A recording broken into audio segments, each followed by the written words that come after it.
Daalụ maka ịga n'ihu na-esonyere anyị ngwa ka ịgbapụ ya ọsọ n'akụkọ ndị fọdụrụnụ. Gọọmenti Anambra steeti ezipụla ozi gbatara anya ọsọ enyemaka wenye gọọmenti etiti n'ihi na enwere oke mbuze nke na-akpa ike na mpaghara ọba nke ụzọ ahụ si Ọnịcha wee gaba Owerri. Nke a bụ ihe ndepụtagasịrị ihe mgbe ndị mmadụ kwugasịrị okwu mgbe e leruru ka ọnọdụ si wee gbatakwuru n'ebe ahụ enwere oke mbuze. Onye nta aka anyị na-ahụ maka ọrụ bụ Ngozi Obileriso wee gaa njem ahụ wee kwue na ndị ọrụ nke gọọmenti nwụchiri ebe ahụ iji wee mata ka ọnọdụ si wee gbatakwuru. Kiri ka akụkọ ahụ ha n'uju.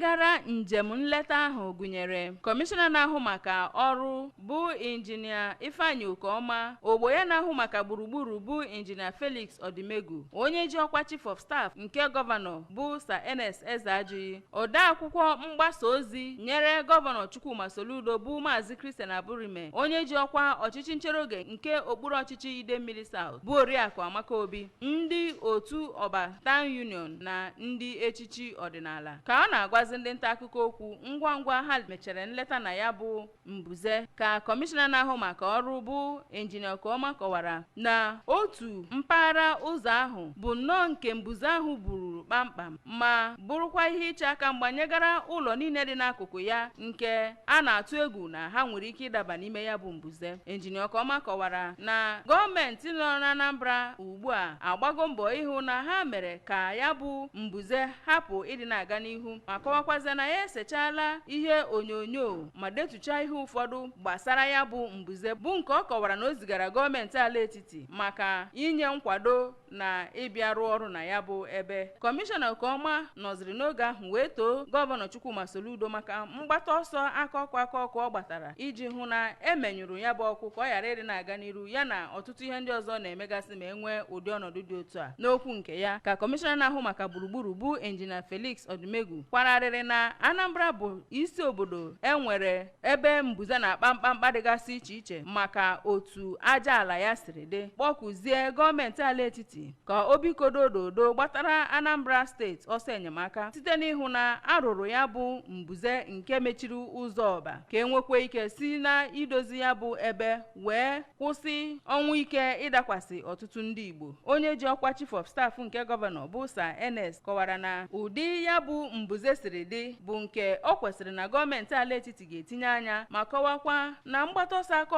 ọkụ gọvanọ Soludo gbatara bụ nnọọ iji gosi na ọ na-agbasi mbọ ike ịhụ na ndị Anambra na ndị niile bi na Anambra bụ ndị nọ n'udo na-enweghị nsogbu ọbụla, ma gosipụta okwukwe na gọọmenti etiti ga-enye aka ịbịarụ ya bụ ọrụ ngwa ngwa. N'okwu nke ha dịgasị iche iche ka onye ji ọkwa ọchịchị nchere oge nke okpuru ọchịchị ime obodo Idemmili South bụ Oriakụ Amaka Obi na onye ji ọkwa onye isi Town Union nke Ọba bụ Maazị Osita Ụbadị kelere nnọọ gọọmenti Anambra maka ịgbata ọsọ enyemaka ozugbo ya na ibido rụọ ọrụ nke gbochiri na ya bụ mbuze kwụsịnatara, ma tinyekwezi ọnụ n'ịkpọku gọọmenti etiti ka ha nyere aka bịa zọpụta ha n'aka ya bụ ọdachi na-ada na be ha ka e were ghara inwe ọnwụ, ma bịa nye aka ịgbatara ha ọsọ enyemaka site n'igbochi ya bụ ọdachi dakwasịrị ha site n'akụkụ ọba nke okporo ụzọ awara Ọnịcha Owerri. Abụ m Ngozi Obileri.